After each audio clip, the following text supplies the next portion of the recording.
All right, Jesse on Fire, welcome back to the channel. Now, we're going to talk about Chael Sonnen and Jon Jones because, well, also the heavyweight division, because Chael had such a brilliant take that I have to basically make an entire video about because it was so smart. So, yeah, that's what we're going to talk about. But it's about Jon Jones, Chael, Francis, the heavyweight division. So smart. But I have some expanding to do on his idea. And then also, yeah. Oh, the other thing, too. So, Gabrielle and I, we got approached by this company they're like, hey, anyway, there are blocks of tickets for UFC 272, 273, where we're actually going to go to the fights with viewers, like a group of total 10 seats. So they're $1,500 each. We meet you at the hotel, party together. We'll go to the fights together, hang out afterwards. The 272 one is ideal because it's Pacific time, so there'll be time after the fight, so they end a lot earlier. It's sold out though, so 273 we're doing. The tickets for 273 are in the front row, also $1,500 each ticket, and it'll end a little bit later, but we get to party during the day more. So anyway, yeah, if you're interested in going to 273, we have some tickets left. Those will sell out very quickly though, so hit me up if you want to be one of them. RealJesseOnFire@gmail.com. $1,500 each. Gabrielle would love if someone wants to bring their girl, by the way. So that's a bonus for you. If it's you and a girl, that's a bonus because Gabrielle would love for girls to go. All right. So let me tell you exactly. Again, I don't know if I said my email. RealJesseOnFire@gmail. Sorry. Okay. So the thing that Chael said, right? So Chael was like the plot of the video, which some of you guys may have already seen, was about the heavyweight division is full of idiots or something like that. Right. I insta-clicked that. So the point that he was making out of the gate was that there's no one in the heavyweight division that's promoting themselves at all. There's no one who's calling for anything. There's no one who's making any noise. And that's extra stupid because normally you have a champion and then you have, one spot where a contender can fight for the title. And so people still should obviously be clamoring for that spot, right? Fight for the spot. So that you can be, you can get your chance to fight for it, unless you're scared of Francis, which if you're scared, I think you're in the wrong sport. Like you should want to take your chance. But in this case, you got Francis doing the contracts that you just don't know where that's going to land, which means you potentially have 3 opportunities to fight because you have 2 that'll fight for the interim, potentially another one that you've got 2 belts, right? Like you've got the interim and you got the full one. At the very least, you have 2 people that are going to fight for the belt instead of 1. And no one's making any proper noise. It's like Jon Jones and Stipe did this one little, all right. And Jon's like, all right, I guess it's time for me to fight Stipe. And it's like, and everyone was kind of like, yeah, I guess that's right. And then Tai Tuivasa, decapitated Derek Lewis and everyone's all, oh man, that guy's a star. And then it's like, yeah, no one has anything to say about that. No one has any thoughts on that. No thoughts. And I'm not saying that anybody should be like, hey, maybe I should fight Ty or and Chael didn't even say this, just crickets. No one said anything. You're like, you have a dude who now has a huge following, who's coming out to Barbie Girl, who's doing a shoey, who's a huge draw. And he just knocked out the number 3 guy in devastating fashion in his hometown. And you got he's in your division. You got nothing to say. Nothing comes to mind. You don't want to tweet something. Anyway, so that was his point. Not the tie part, but just in general, how everyone's being really quiet and blowing it because they could be promoting themselves, which he is 100% correct about. Now, the genius part is he said, why isn't Jon Jones calling out Francis Ngannou? Why isn't he going at him directly? Because in the situation that Francis is in, Francis can't respond. He can't really respond. And if he does, then you potentially draw him back into the super fight that you're after. So it's a no-lose, it's a win-win situation. If you're Jon Jones and you start fucking with Francis publicly, it's all upside. Everyone will talk about that. Okay. Which I know this is such shockingly high level information. Are you guys ready? I'm going to give you guys the metric that's just going to make everything so clear to you guys. If people are talking about you, that is a good thing. Anyone paying any attention to you is a good thing. There are almost no scenarios outside of DUIs etc. That where someone paying attention and writing articles about you is a bad thing. It's always a good thing. It's always positive. So if you know that if you do this, people will talk about you, then go do that. You know who's excellent at that? Jake Paul. Look at that. Look at what Jake Paul, like, Jake, how do you do it? He's all, oh man, it's this really complicated issue. Like, I don't know. To people like me, it's so fucking obvious, dude. It's like, oh, what's trending? Oh, fighter pay? All right, fighter pay. I'll do a rap song about it. I'll just grill Dana about fighter pay because I get clicks, likes, and views every single time that I do it. You know, Dana doesn't have many weaknesses. That's the only one. So I'll just drill him on it all the time and people will always pay attention to me. Dana's a lightning rod. Fighter pay's a lightning rod. So I'll pretend like I care about fucking fighter pay. You know, I'll say I'm starting a union. Everybody come join me. I'm not your enemy, guys. I'm not your enemy. I really, really deeply care about fucking fighter pay because I'm Jake Paul. Dude, okay? If I talk about this, people will talk about me. It's not a fucking complicated situation, okay?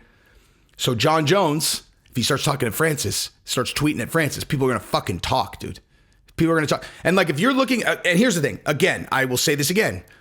If Chael is saying something, now in many cases, obviously he does videos all day long and talks all the time. So obviously some of this stuff is just him knowing the business and he's literally just being like, hey, dumb fuck, why don't you guys promote yourselves? And then in other cases, it's like, where's the company stand on this? And then I can go, you know, he can go spin it. I'm hypothesizing about that part. But like, you know, but in terms of like this, like if bottom line, if Chael is saying something on his channel and he's talking to you and it doesn't sound like there's any kind of weird reason for him to be saying it, you should probably listen to his advice.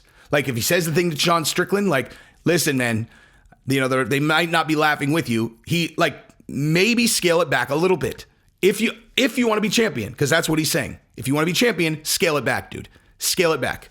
And if you're John Jones and Chael's like, hey, dummy, why don't you fucking start talking to, say whatever you want at Francis. Just start talking shit. You challenge him to a bare knuckle fucking boxing match. You know where that it's going to end up in the octagon. Start telling him that he's scared of you. Like, just say fucking anything, right? Twitter, no matter what you say, everyone is going to start talking about it. You should be tweeting constantly. Here's the thing, and I'm going to be honest with you, I don't see fucking anyone that does a good job at this in the UFC, for the most part. Like, no star does this well, okay? No star does this well. You know what I want to do? Because you know who else doesn't make any noise? Stipe. Fucking give me Stipe, and I'm actually serious about this. If someone like reach out to Stipe and be like, hey, Jesse on Fire wants to take over your Twitter for a month. Just no one else will know, but Jesse on Fire is in charge of your Twitter. Like, he's going to be talking for you. You can talk to him in advance. Like, he's a sharp guy. He's not going to say anything, you know, like it'll always reflect well on you. And it'll also promote your profile and make people much more likely to want you to fight. Let's see how he does. And you give me that Twitter, I will have people talking about Stipe 50 times more than any other time of his career because it's okay. So sorry, let me rewind. The thing that no one does well in the UFC for the most part is no one is active enough and is also combining that with like really, really, really good strategy. Like, this is what I'm targeting. Here's what I'm going to do. Like, and then they stay really targeted. Like, I'm trying to think of someone who does really well doing that. Izzy's pretty fucking good, actually. Izzy's excellent at that. Excellent. He's thinking fucking 3 moves. Actually, Izzy is exceptional at that now that I think about it.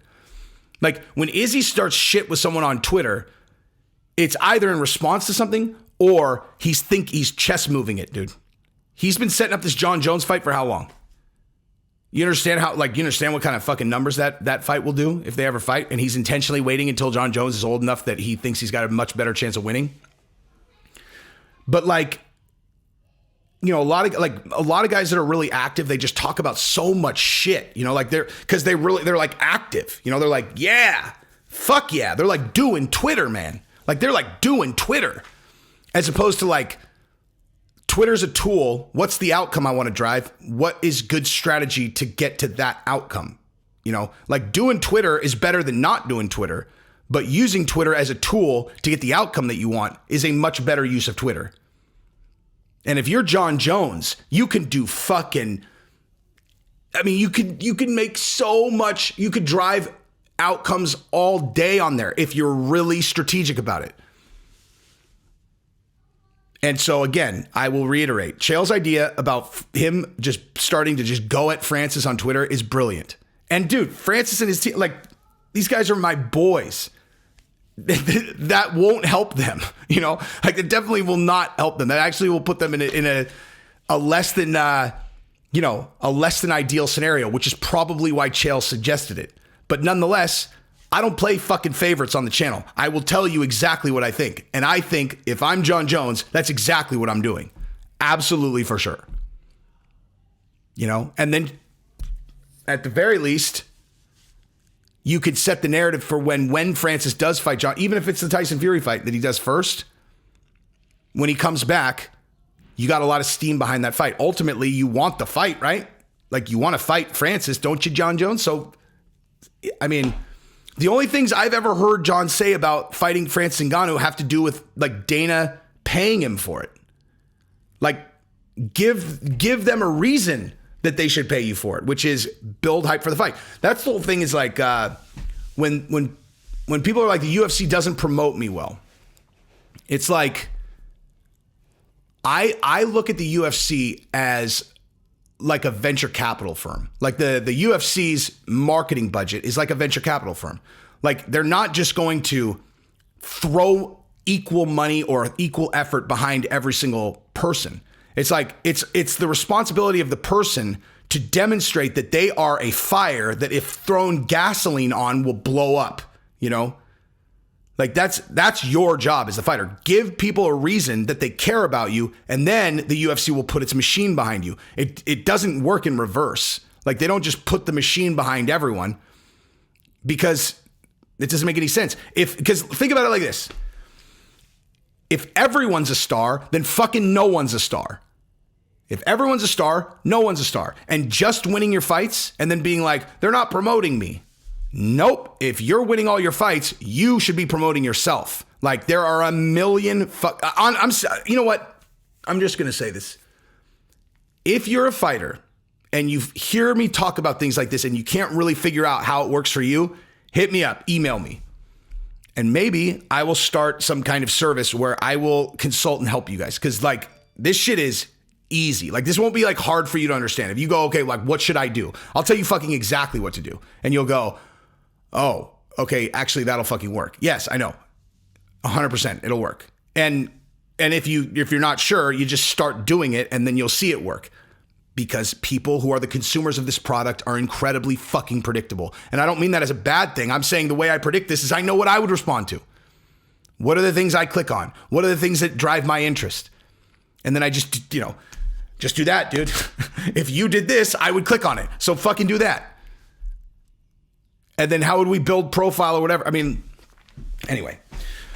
But for John Jones, he should definitely be talking shit to Francis. For sure. You know, I mean, look, like, being a professional fighter, you have to focus a lot of your time on training and shit that is not this. So I get it. But, like, I have a full-time fucking job, man. Like, I have a completely full-time job. And I do this. I still do this, man. Like, there's plenty of time for you to promote yourself, I promise. Anyway, that's what I got. Love you guys. Peace.